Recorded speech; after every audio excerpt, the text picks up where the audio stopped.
Hi, I'm Shlomi from the Visual Storytelling Institute, and we're recording this show from sunny Miami, Florida.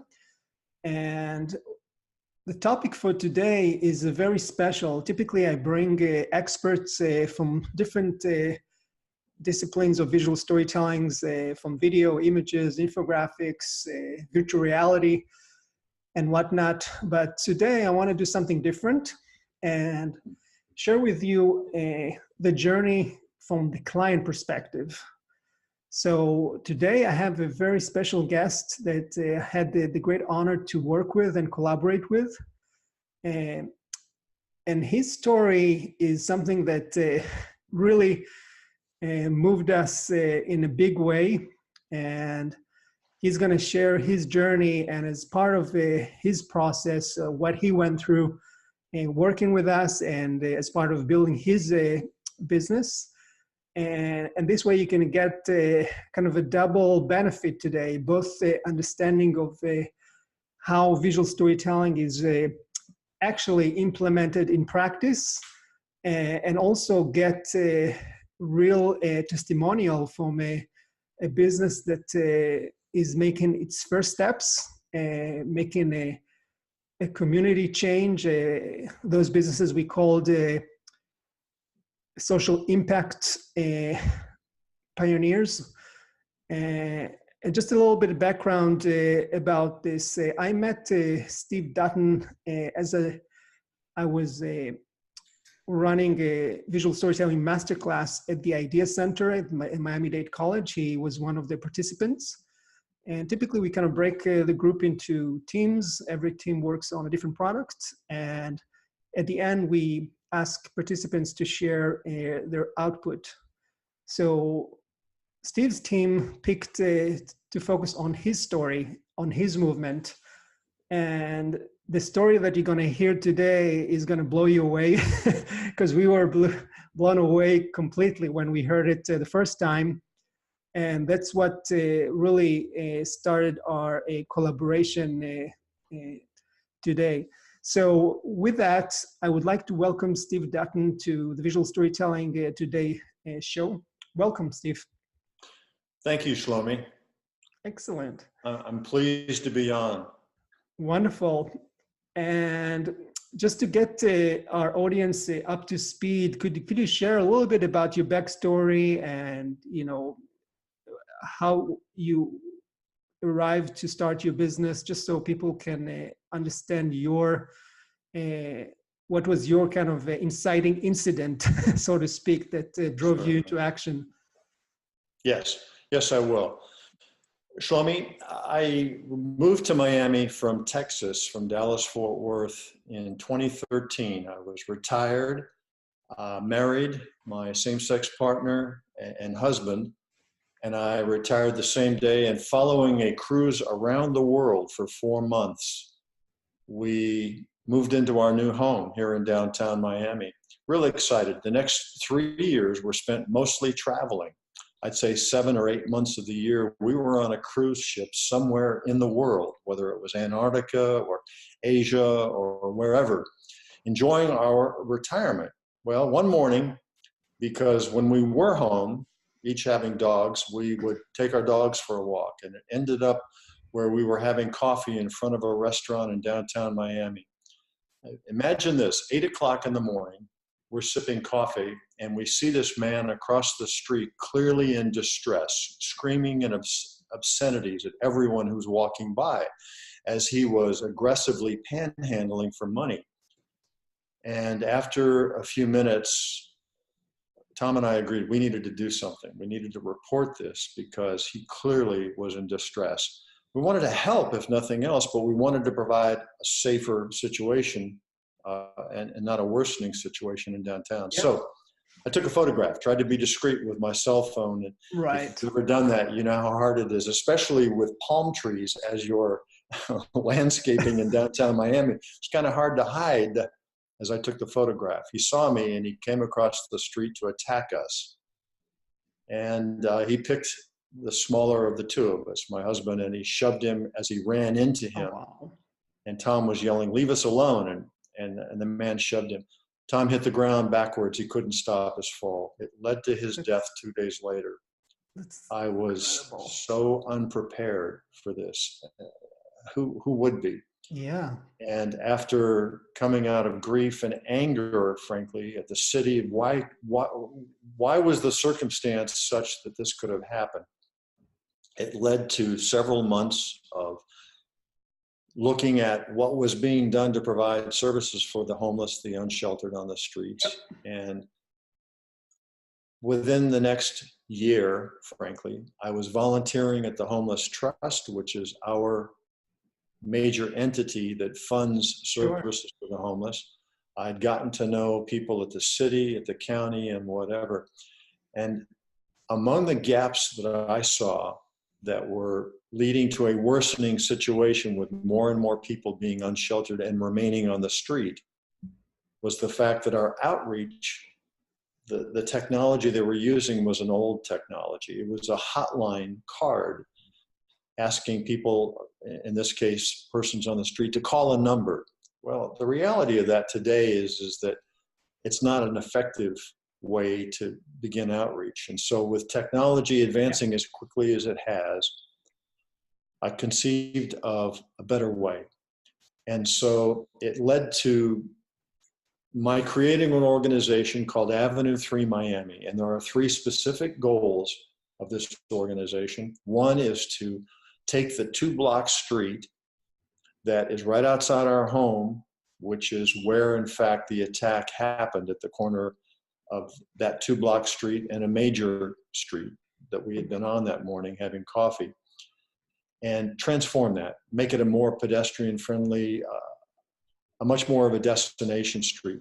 So this is what you call like a streetscaping, right? Approach. Streetscape is a more technical term that I've learned to kind of mirror landscape, right? If you take any street that has street parking and whatever, envision that street without the cars parked there. You immediately see the opportunity of creating a better sidewalk appearance, creating tables and chairs, seating areas for pedestrians.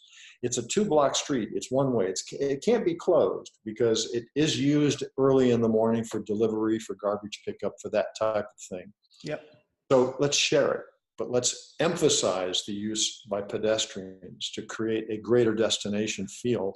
It's almost like Giralda Street, right? In Coral Gables? In Coral Gables, we have Giralda Plaza, which has done an amazing transformation. And in Miami Beach, there's Espanola Way, which was a similar street of 4 blocks that they transformed. The problem in both of those instances was they took 2 years to construct them. The businesses lost lots of money. So we're finding ways to do this organically, easily, without closing the street. Got it. But the number one concern people express in businesses there are too many people on the street unserved. And so Avenue 3 created a second and a third objective. The second is to find a better way to modernize the outreach to make certain that people that are on the streets are being responded to promptly, and hopefully with service offers that would be more attractive to them than to just remain on the street, even though our weather is so beautiful here in Miami. Right.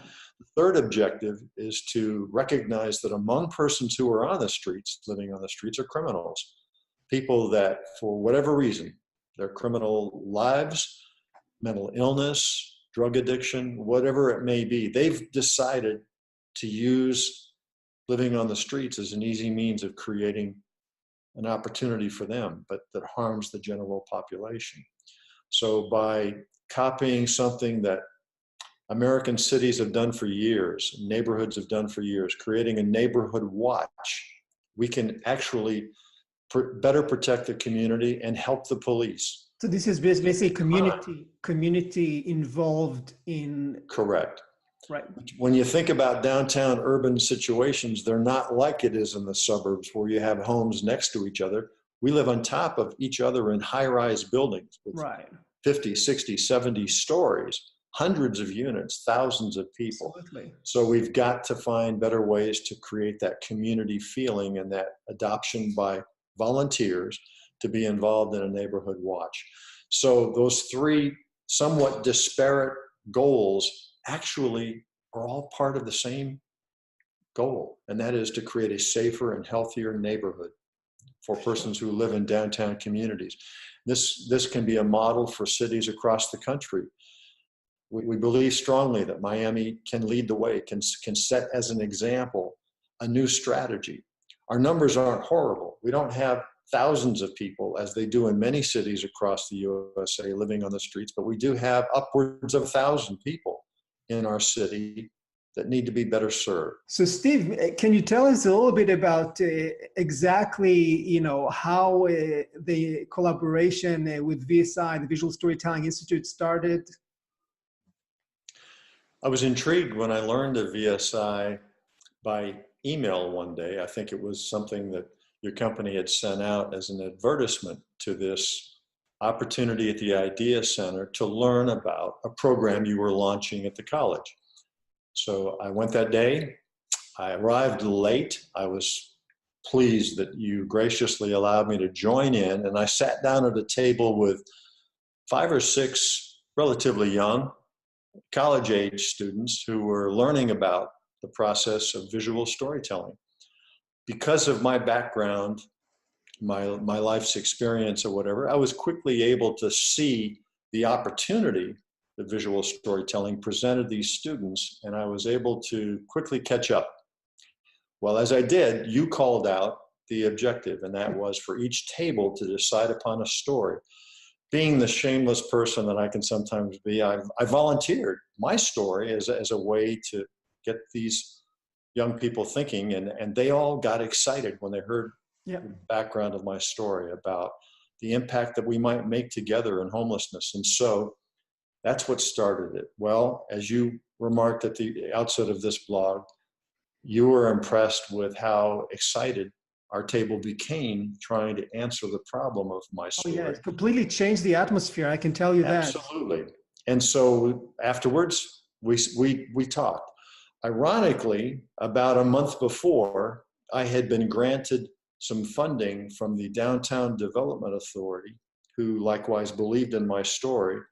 And among the objectives of that funding was to find a way to create a visual or a video that would describe it. And so we were, unbeknownst to us prior to that date, married in heaven by the fact that I now had funding and you had an ability. And so we made a deal. That's awesome. My becoming a proud customer of Visual Storytelling Institute. Awesome. So just to kind of give our audience up to speed a little bit about the process. So obviously, you might know that we've developed a homegrown visual storytelling framework. It's called My Visual Story. It has 3 phases, and we actually work with Steve along the steps of this framework. So maybe you can give us a sense of your experience. If you recall, we started with the first phase, the story making.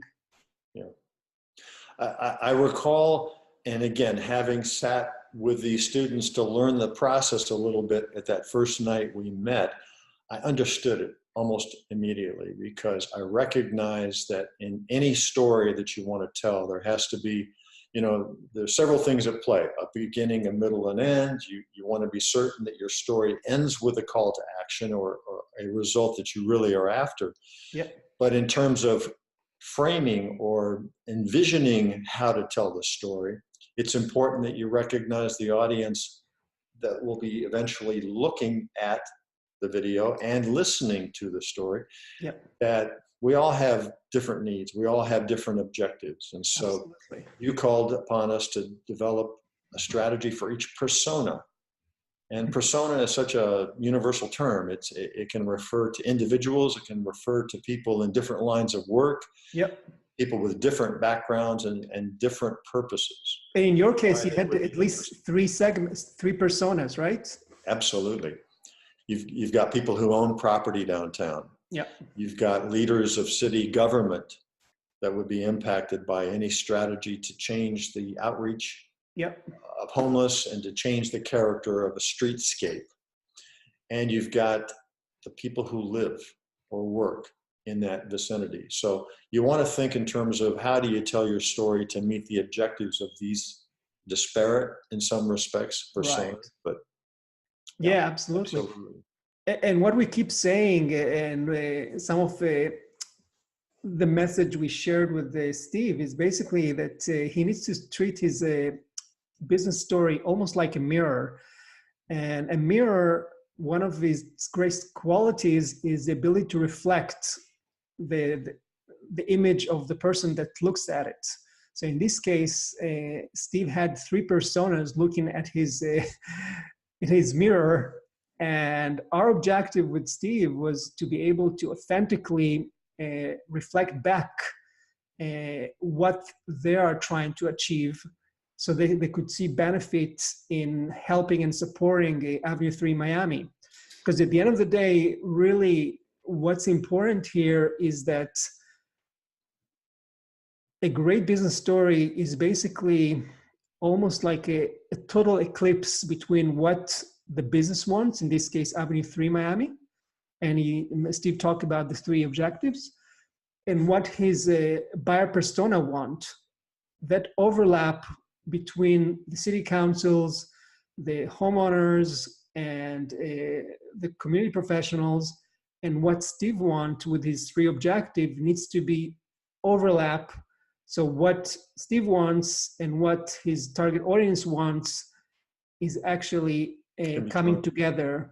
So only then your audience were able to basically see themselves mirrored in your story. And our hope was that basically once they expose your story, they could say, hey, this is my pain you're talking about. This is my issues that I'm struggling with, and I don't have any real life solutions that I could actually use. And here come along Steve with Avenue 3, and all of a sudden he almost read my mind. So we want to reach that level of magical telepathy almost that he can anticipate their problem and will solve them through his program. So absolutely. So the story making was a process that we worked with Steve to figure out again his buyer personas, what does it mean to them to solve the problem, because obviously you always want to paint a very positive picture after using a service or product. So the life after was important. We also, if you remember, we worked with you on characterizing your brand voice or brand equality. Yes. And we worked on different archetypes to zero in on the right one that makes sense to you. And tell us a little bit, maybe once we've nailed down the business narrative, how the story visualizing, that's our next phase in our framework, work for you.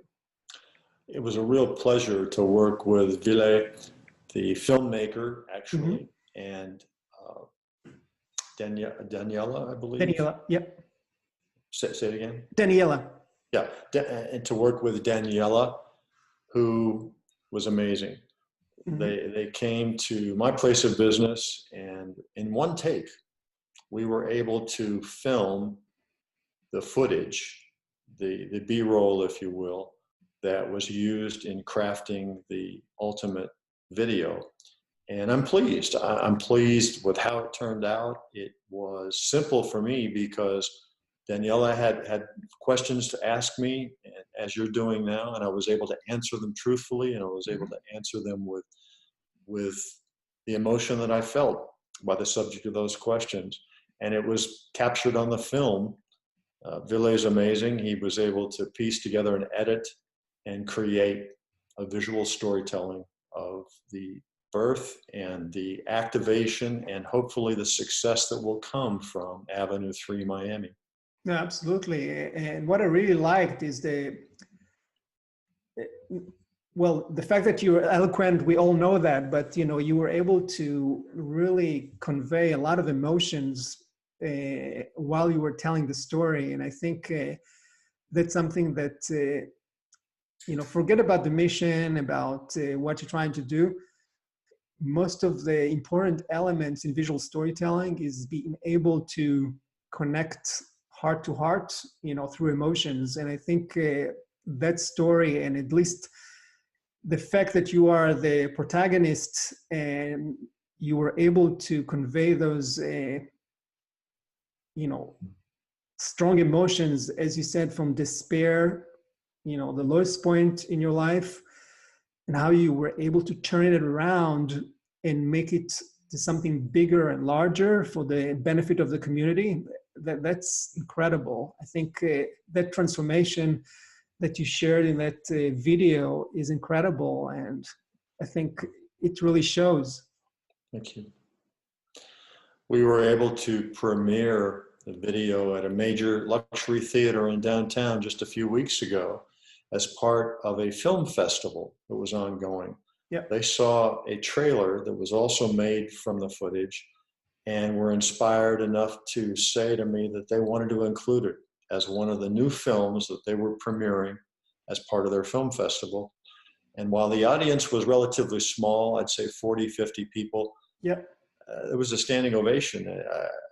I think the impact that that short film showed gave me all the hope that I need to know that I'm heading in the right direction. And we're now about to launch, probably maybe as early as tomorrow, online, both the short and the long version of the film, as a way to communicate with our neighborhood, people who do live or work or visit Miami. Yeah. The opportunity there is to join our movement, to join Avenue 3 Miami in accomplishing its 3 goals. And so I'm quite excited. And something that also happened that I didn't expect was the first goal being that physical change to the street, I always knew would attract the most attention.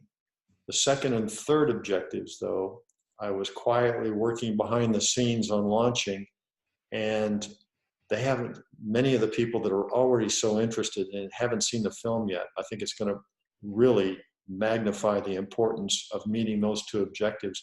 And I'm happy to say all 3 objectives are proceeding full steam ahead, very quickly. And so it's pretty amazing what comes out of, again, not only telling a story, but understanding the importance of all the different personas, understanding why it is that you want to take time to anticipate the reaction of those personas, because whether it's just in the film or whether it's in your own personal advancement of the mission, it's important. And so having that training has helped me beyond what I ever expected. Yeah, and I think what I mostly like about your story is that it's the fact that it's really capturing the sense that your story could have happened to anybody. Absolutely. It's just something that people don't take into account. People every day pass the street, they pass by those homeless people, and it just happened so tragically. It happened to you, but I think that the big moral or the big message of your story is that A, it could happen to anybody, and 2, you can do something about it. Yes. You have the power. So most people think, when they come across challenges that has to do with City Hall and other, city officials, that it's kind of going to be a mess. A lot of bureaucracy is going to take a lot of red tape and whatnot. But I think you are the walking proof that, yes, it's hard, but you can really make a difference. And you have to be patient. Yep. You have to, I recall a Ben Franklin statement, when you're driven by passion, let reason hold the reins. And it's so important that you recognize that, yes, reasons and strategic steps have to be taken. The time frame is not ours. The time frame is the circumstance that you're confronted with. And so it takes time. Right.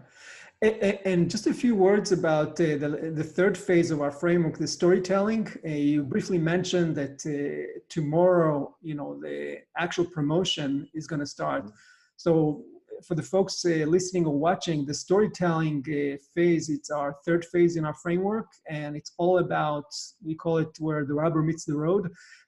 once you created your business narrative, you have a fantastic, engaging visual story in the form of a video or image, infographic, whatever visual format you decide.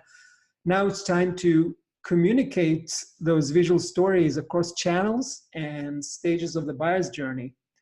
So maybe you can say a few words about that process. Absolutely. Avenue 3 Miami is blessed that we've engaged and met with so many wonderful people in Miami, and among them, the founder and CEO of Unlimited Marketing, who has volunteered to help us develop an online presence, continued social media ability using Instagram, Facebook, Twitter, whatever. Right. And this has enabled us, the partners of Unlimited Marketing working together with VSI, Visual Storytelling Institute, have helped craft the launch of the promotion, not only of the long and short version of the video, but also the story itself and the three goals of our organization. And so I'm really pleased. Again, it starts with structure, it starts with a plan, it starts, as we all know, and how difficult that is to sometimes accomplish. But with the workbook approach that your company has shared with me, with the willingness and the flexibility of our various partners to recognize the value of that training, I'm really pleased. It's all in the proof. The proof is the pudding. You know, it's the result, and that's only starting. But it's already so remarkable that I've got great confidence in the ultimate success of our organizations. No, absolutely. Thank you. And along the way, I know that you already launched a few successful visual storytelling initiatives on your own. So maybe you can tell us a little bit about your street fair experience. We had an amazing event this past fall called Taste of Avenue 3. It was a pretty simple idea. We had 12 restaurants on this 2-block street. Why not join them in an effort to demonstrate the diverse cuisine that's available on our street? Restaurants, mom and pop shops, all of them, but representing places from all over the world. And so with the help of volunteers and an organization called Street Plans, who is an urban design company, we were able to put together in a 4-day activation a tremendous event. It started with getting agreement from the city under permit to remove the parking of cars on that 2-block street so that we truly had a big palette to work with. Nice. We picked the design and the colors, and we actually painted the parking lanes on both sides of the street for the ultimate event. Over those 4 days of activation, we had 50 volunteers actually in the street, roller painting in beautiful colors, and it turned out beautiful. We secured the use of about, I think it was 25 picnic tables. We lined them up end to end. We, with somebody with a real creative eye, were able to dress them up, and with table flowers and presentation, it looked like an amazing, beautiful long table. We were able to add some temporary lighting in. We booked entertainment, so we had music of the night of the event. We had programming. We had an MC. It was a lot of fun. On October 20, last fall, we attracted almost 700 people who live and work and visit downtown to join us in an event that was a small cost. I think I used Eventbrite, and I think the tickets were, if they were bought ahead of time, they were only $10. And the night of the event, we charged $15 in cash to participate, to get a taste from all these different restaurants. Right. The entertainment, the dancing, with all the fun we had, it was amazing.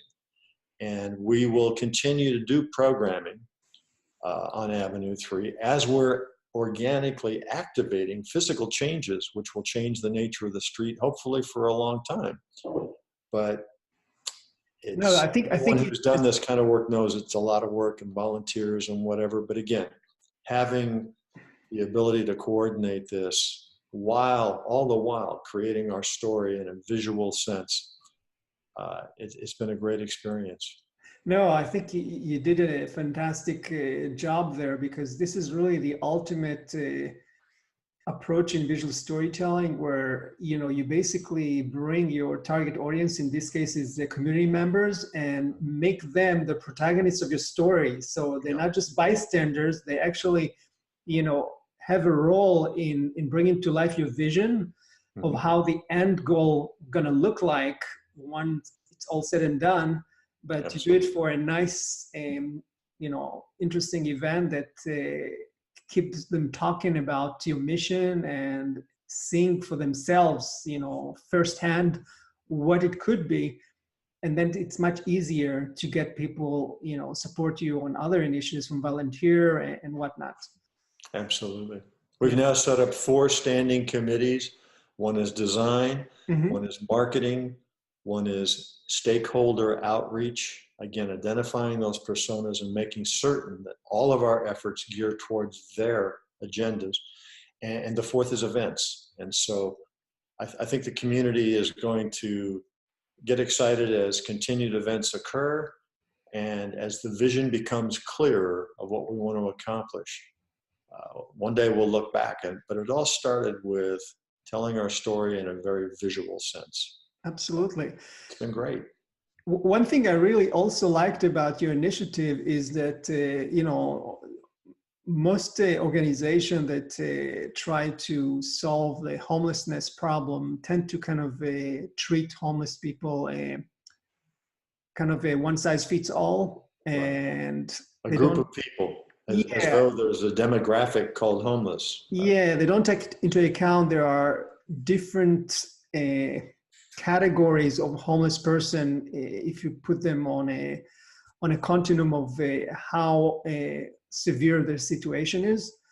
Mhm. So I think your approach, which is a very adaptive approach that basically look at the person and customize a solution based on their immediate needs Individually. individually, as opposed to kind of okay, let me feed you, let me give you money, and it's a one-way street.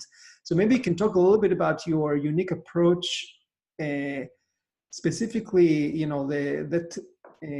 the loyalty model that you try to adopt here.